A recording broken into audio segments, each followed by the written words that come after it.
Grandstanders Live. I'm your host, Scott Kerman. Geez, we didn't even know we were on live. Uh-oh. I'm joined by my usual cohorts, the Professor, Russ Stevens, Uncle Joe McLaughlin, and he's JP's first son, Tim Hoey. Well, we have another great show for you tonight. So, boys, let's get it started.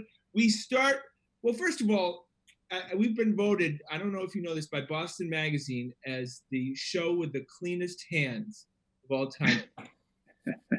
The show that washes their hands the best. So everybody show their hands. Exactly. Look at that. Well, oh, wow. That just proves it. That not only with the best show in Boston, with the cleanest hands. All right, good boys. Everybody healthy? Good, healthy week? Yep. No complaints. No complaints. Good. All right, we start with the Patriots. And I know, look, clearly this is a pretty slow time in the world of sports. There's really no sports to talk about.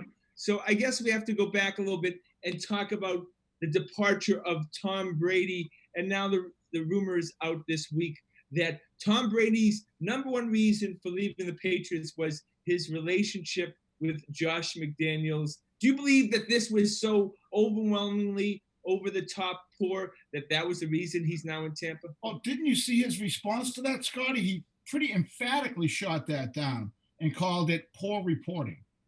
Right, but they're always going to do that to me. I could have answered that question. But obviously the relationship with McDaniels had changed because he didn't have the weapons. Tom Brady didn't have the weapons that he needed to. Yeah, I mean, I think, look, both things can be true. The relationship could have deteriorated a bit, and it might not have been the key reason why he left. It could have been a contributing factor, right? Like, there's no doubt that Brady was unhappy with the offense last year. And when you're unhappy with the offense, you're a little bit unhappy with the offensive coordinator, aren't you? Right. Yeah, because he's limiting the plays, Joe, right? Oh, Joe, you're muted again. But Joe, make sure to unmute your. We got to hear Uncle Joe. Oh, still don't hear you, Joe. All right, Timmy. While Joe's working on the technical difficulties, look, if you don't have the offensive weapons, you have to change the game plan, Timmy. Well, he was obviously frustrated. I mean, we all saw it. It was very apparent that he had nobody to throw to last year. He really, other than Edelman, and he begged for Sanu, which we're regretting this year's draft. We gave away a second-round pick. That's absolutely right. Yeah. And that's why he got all hot and bothered when Antonio Brown went. And I understand that. We had a tremendous defense, but there was nobody to throw the ball to, and it was well hidden in those Sisters of the Poor that we played at the first half of the year. But then it got exposed later in the year when we needed some offense. Joe, can we hear you now? Oh, can't hear. Oh, still not. No, Joe. All right. But look, the fact is we won the Super Bowl last year, boys, because we were able to rush the ball during the Super Bowl, ball control. We went into this year as thinking that this was going to be a ball control offense. So I don't know what his expectations were. I just watched that Super Bowl when we beat St. Louis. Tom Brady was a game manager. That first Super Bowl. It was Antoine Smith. Yeah. Smith.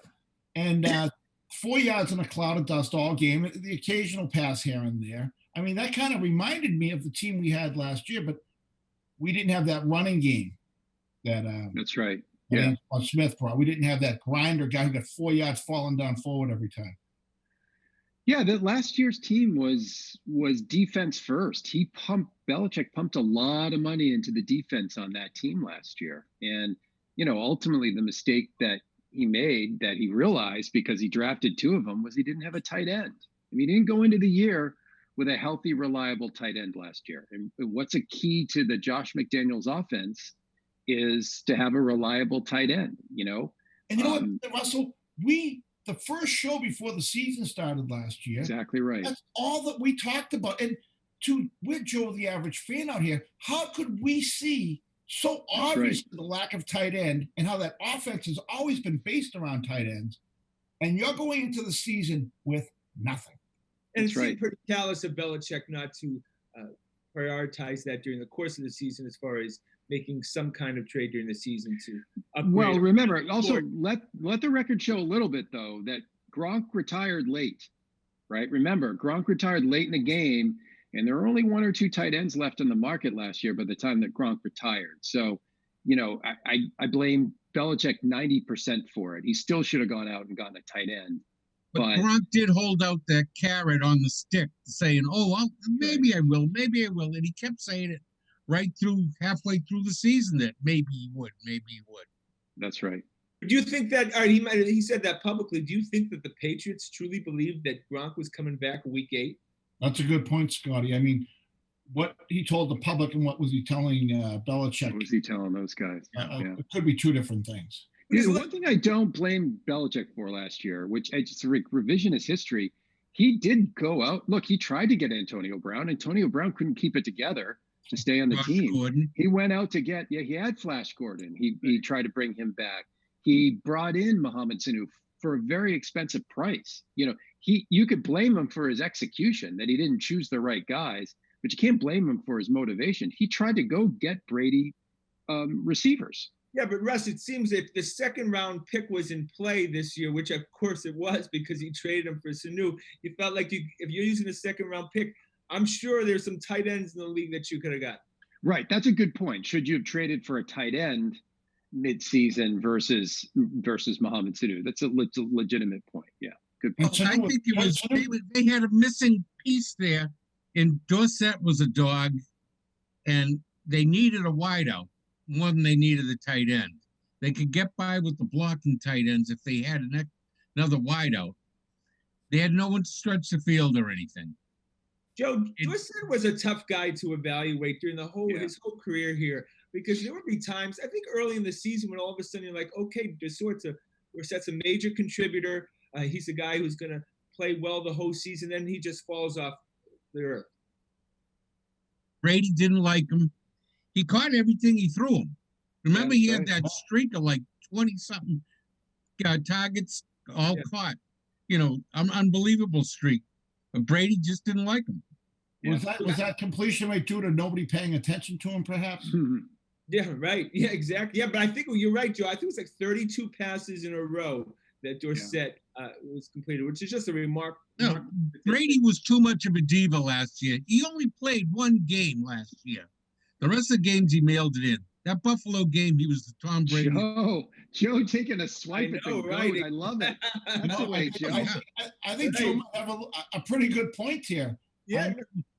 He'd throw away 30-40% of the balls. I mean, he was protecting the TV brand. He was so miserable last year. When I've had people from out of town who were like offering me condolences when Brady left, like I was devastated by it. And I was like, he was miserable last year. Who wants to go through another whole year watching Tom Brady be miserable as the quarterback for the New England Patriots? But he just won a Super Bowl. He just won a Super Bowl. And he was miserable about? He was miserable. No, and I didn't have much to do with that Super Bowl. What was the score there? 13-3. Well, Joe, that's where I part ways. He look, it was a low. He was a game manager. Right, but he won the game. He didn't give He didn't give away the game. He won the game in the end. You got to give him credit for that one. The defense gave him a nice setup there for that touchdown. In the AFC Championship game, he may have had the best second half. He was amazing. I agree. He was amazing. He had to match it with Patrick Mahomes on the road. On the road. Yeah. I mean, how many 3rd and 10 and 12 and 4? Arrowhead is the toughest place to play. Would I rather have Tom Brady this year? Yes, I would. I mean, Yep. With the set of receivers that he had last year, do I want to watch him throw 30% of the balls into the dirt? No. Nope. That's exactly right. That's exactly how I feel, Timmy. That's a great segue, boys, to my next question. Why is Julian Edelman still on the team? We'll probably go through this many times. I still don't. I think Edelman and Tooney are the guys where if Belichick was going to tank, he would have dealt them. And it's clear to me that Belichick wants to try to go out and win 9-10 games. I think that's what he wants to do. Isn't Julian the face of the franchise now? He's the most popular player on the team. I don't think he cares about that, Belichick. Oh, no, I'm sure they don't, but Julian is the face of the franchise now. Oh, absolutely. Yeah. But, we thought those two were a matching set, Brady and Edelman. It's just kind of weird now. I also think, Scott, that I just don't think you get much for Edelman on the market. He's 30-plus years old, ACL. He's got busted for PEDs. He's all banged up. He's probably, halfway to silly street with respect to his concussions. I mean, what are you going to get, a 4th-round pick for him? Yeah, maybe? Russ is right.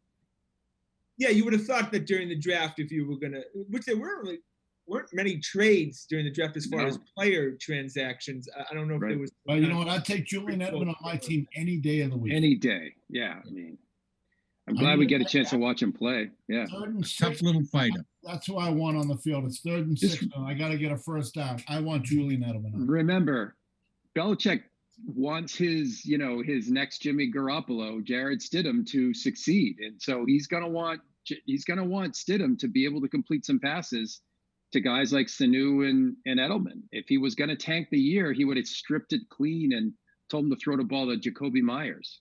Right. Yeah, well, look, I think you're right, Russ, in the sense of the Tooney is the kind of the indicator of whether we're tanking or not. But I would say also Dante Hightower, because there's really no reason for Hightower to be on this team right now if you're not trying to go for it. That's right. Things could work out for them if there is no season. Next year, all of a sudden, they'll have like $50-60 million capital. That's a great point. Right. And have all their problems are solved. Joe, I've heard $100 million that they would have. Yeah. I've heard that too.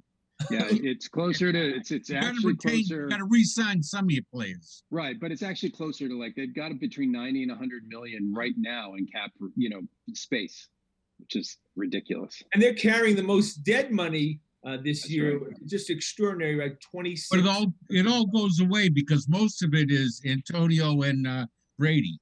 And Brady, that's right. Yeah, that just shows you what a farce, the Antonio Brown. Antonio thing's up for debate too, right? Isn't that going to arbitration or whatever? Yeah, but it still counts against them right now. The Antonio Brown money.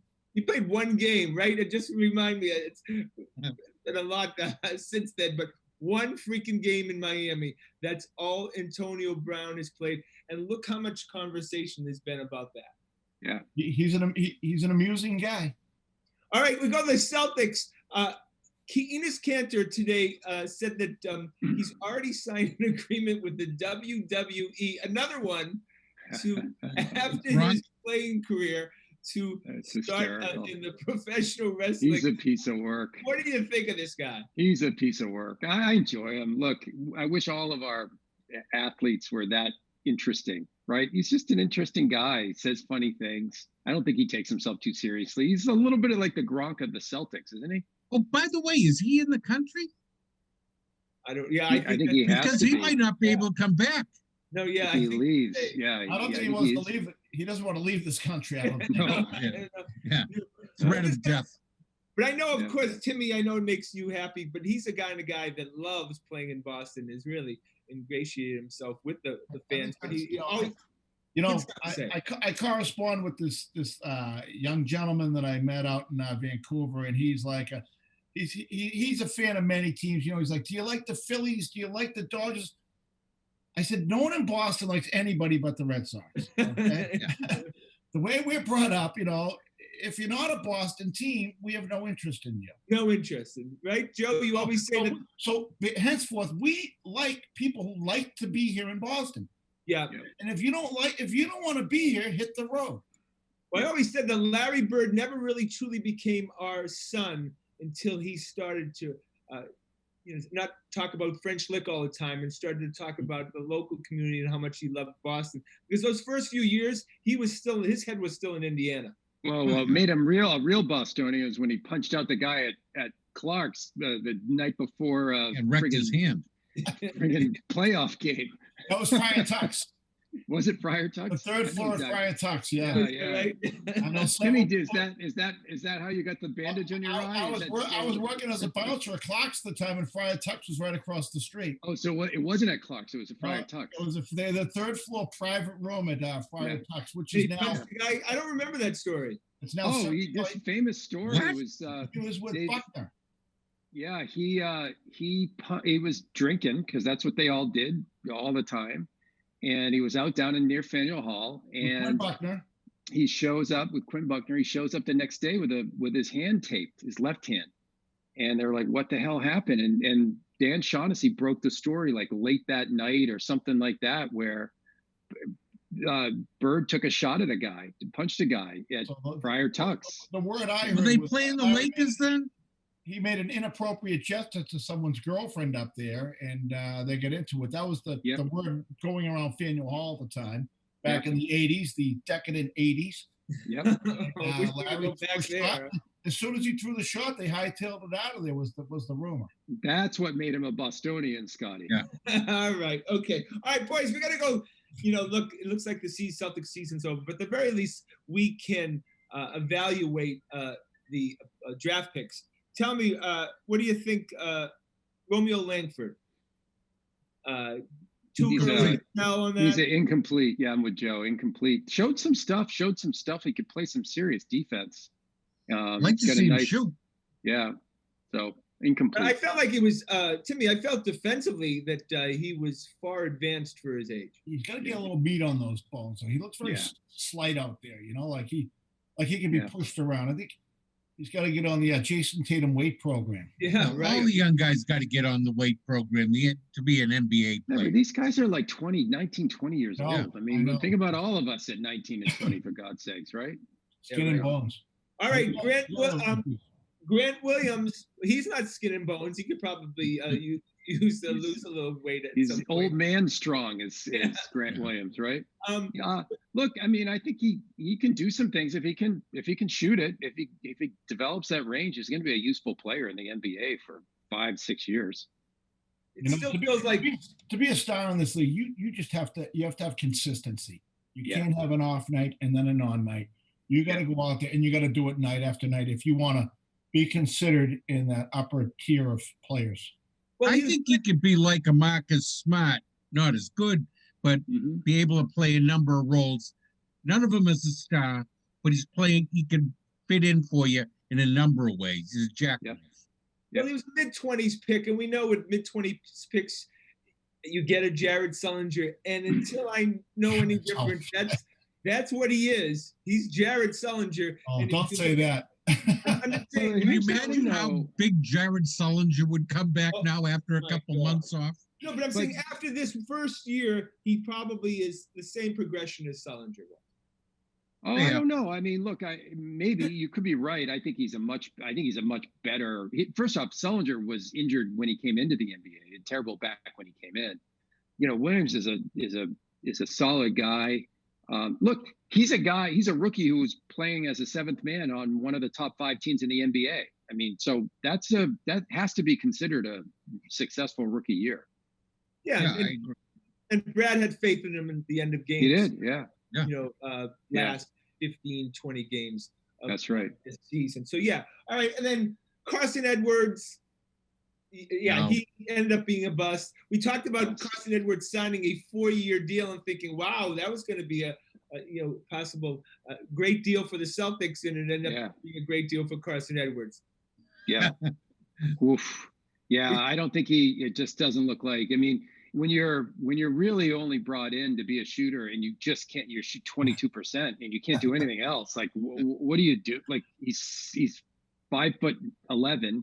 Defense non-existent. Can't play defense and he can't shoot.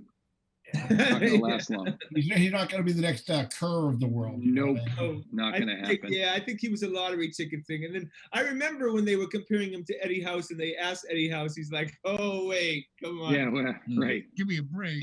Eddie House played like 8 years in the NBA, right? And the irony is, Trey Waters, the small point guard, who all he's done was impress. I know in the G League, but even when he came up, his brief time with the Celtics, could end up quite possibly the best player of that draft. Wouldn't be crazy. For the Celtics. Yeah, it wouldn't be crazy. Yeah, for that to happen. Right? I mean, it's a point guard league, right? Yeah. Shooters league. All right, boys, we go to the Red Sox. And the more I think about it, no team has been more lucky right now because of the pandemic than the Boston Red Sox. Because if you start to analyze that roster, I'm telling you, boys, this could very well have been a 70-win team. It's pretty sad to look I'm not going to argue. Yeah, I'm not going to argue with you on that. I haven't heard. Did Chris Sale have the surgery? Yes. Yeah. So he's healing and should be ready for the next season that they probably actually play. Do you really want to get me? Do you want to get me started on Chris Sale? I don't. You didn't like the deal. I'm already in a bad enough mood. The worst deal that he ever made. And I love Chris Sale. I love his makeup. I love the guy. I love his intensity. I just don't like that little He took him to the thin arm cleaners. attached to his shoulder. You know what I mean? Yeah, I mean, I love everything about him, and in right mentality, he owns he owns his mistakes. He's completely accountable. Love everything about him. They never should have signed him when they did. No. Period. Oh, why do they have to sign to such a massive contract? Unnecessary. 100% unnecessary. Yep. Doesn't it seem like they could have got him for about a 30% at least off of that? At the end of that season, given his health, you could have signed him for $9 million on a 1-year contract. No question. No question. Yeah. Absolutely. 5 years, 30 a year. I mean, and there was no rush to do it either. There was no need to rush. Nobody was beating down the door or anything. Maybe if there was some new collective bargaining agreement or something, you might have.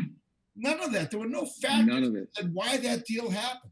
Nope. Boys, we have to make a pact. I don't even want to hear about Chris Sale until he's 25 games pitched into a season. Otherwise, he's dead to me. Yeah. Right. But they did snooker the Dodgers. The Dodgers got taken because now they got nothing. Well, it's going to end up. I mean, all right. Look, the California State University system just announced yesterday that they are going to continue online in the fall semester, which means all colleges are going to follow suit across the country, which means no college sports. So nobody going to school in the fall. How do they think they're going to have anything of any sports season in any of the leagues? Well, they said no team sports at all for this until Labor Day. So no one can do no league can play until Labor Day. See, I think I disagree with you guys. I think they're going to try. I don't know that they're going to be able to sustain it, but I think they're all going to try it. I really do. I think there's just way too much money involved to give it up unless, even Fauci is saying, well, in certain circumstances, if you can keep them in a bubble and do this, do that, and there were tests, you could pull it off. I think they're all going to give it a shot, all of them.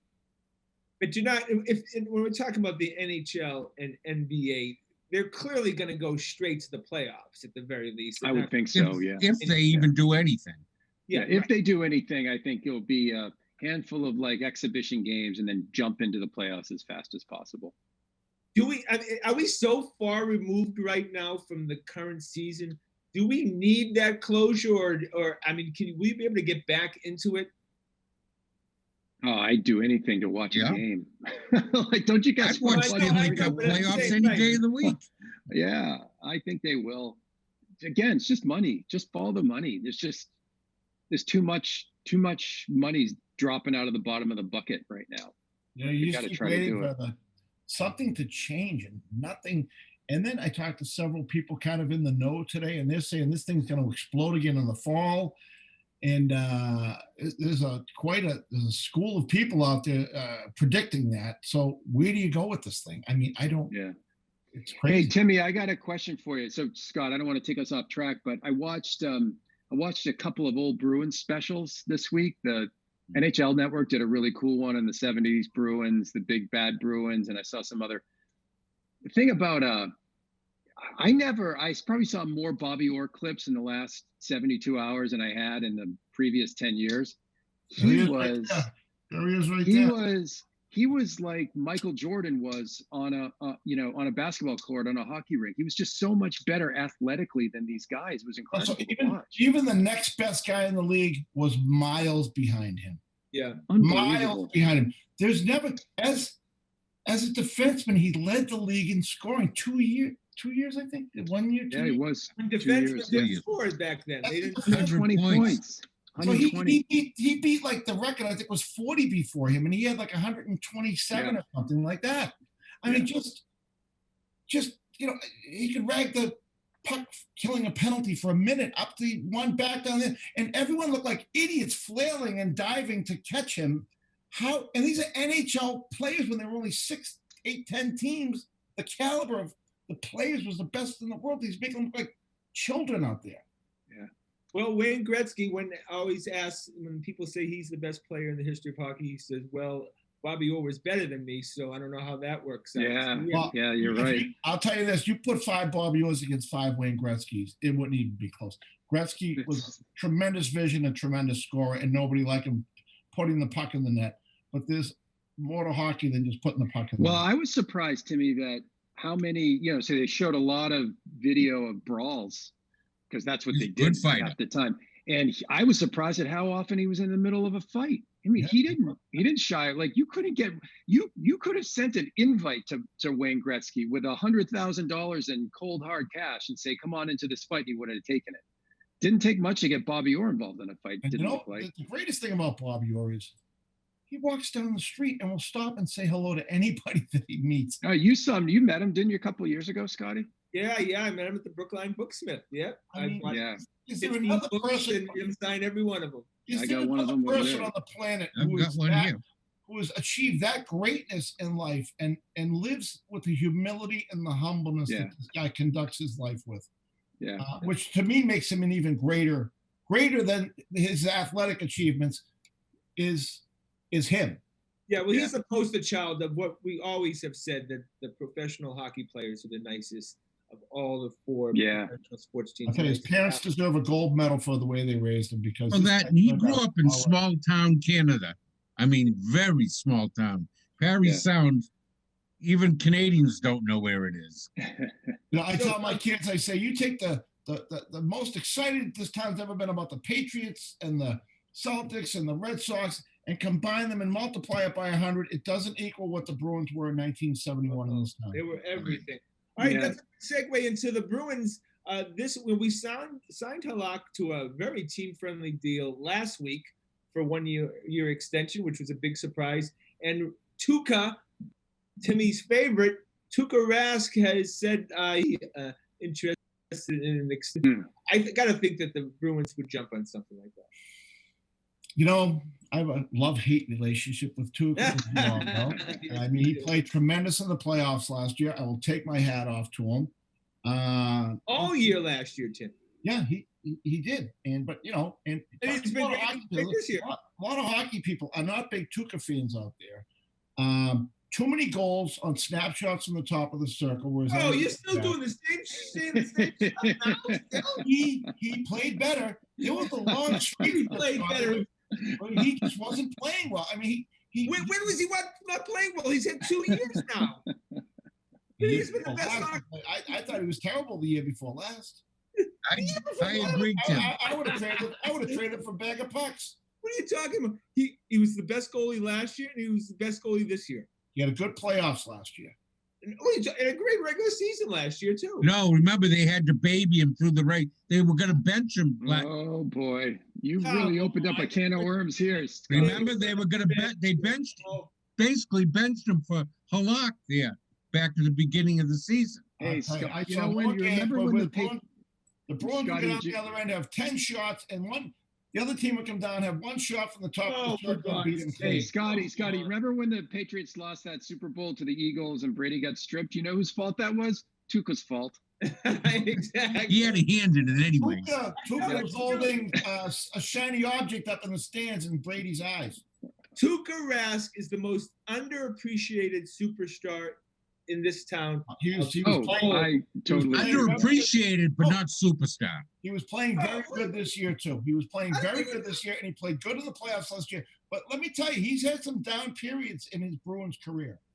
Look, that's fine. In the stats of all goaltenders in the history of the NHL, Tuukka Rask is top 5 of all these statistics. Yeah. He's a superstar goaltender. That the Bruins haven't won multiple cups is not Tuukka's fault. I'll say this: when I go to a game and I see Halak in that, I'm not upset. It's always Tuukka's fault, Scotty. Always Tuukka's fault. It's always the quarterback's fault. It's always the goalie's fault. And there's one guy on every team that's going to take more blame and get more credit. Yeah, right. Well, Tuukka, I love you. Does Tuukka resign before we go? Russ, no, I think he's going to retire. He's the kind of quirky guy who just pack it in and go back to Finland and go fish. Timmy, no, they can't resign anyone now. They have no idea what the salary cap's going to be. What is going to be happening next year might be a wash too. I think. But ultimately, Joe, does he do it? Joe, does he ultimately do the extension? No. No. And I Timmy. think he does. I think he enjoys this team and his teammates right now. I think he does. Yeah, I think he does too. I think Tuukka stays another 3 years as the Bruins goaltender. And apparently they have some good prospects coming up in the farm systems too. So try to integrate that in the next couple of years. Hopefully there will be hockey. Well, that's our show. That went quick, boys. Always fun. Well, we'll be on next week, same time, 6:30 Eastern Standard Time on Wednesday night. It's the Grandstanders. I'm your host, Scott Kerman. Have a great and happy night.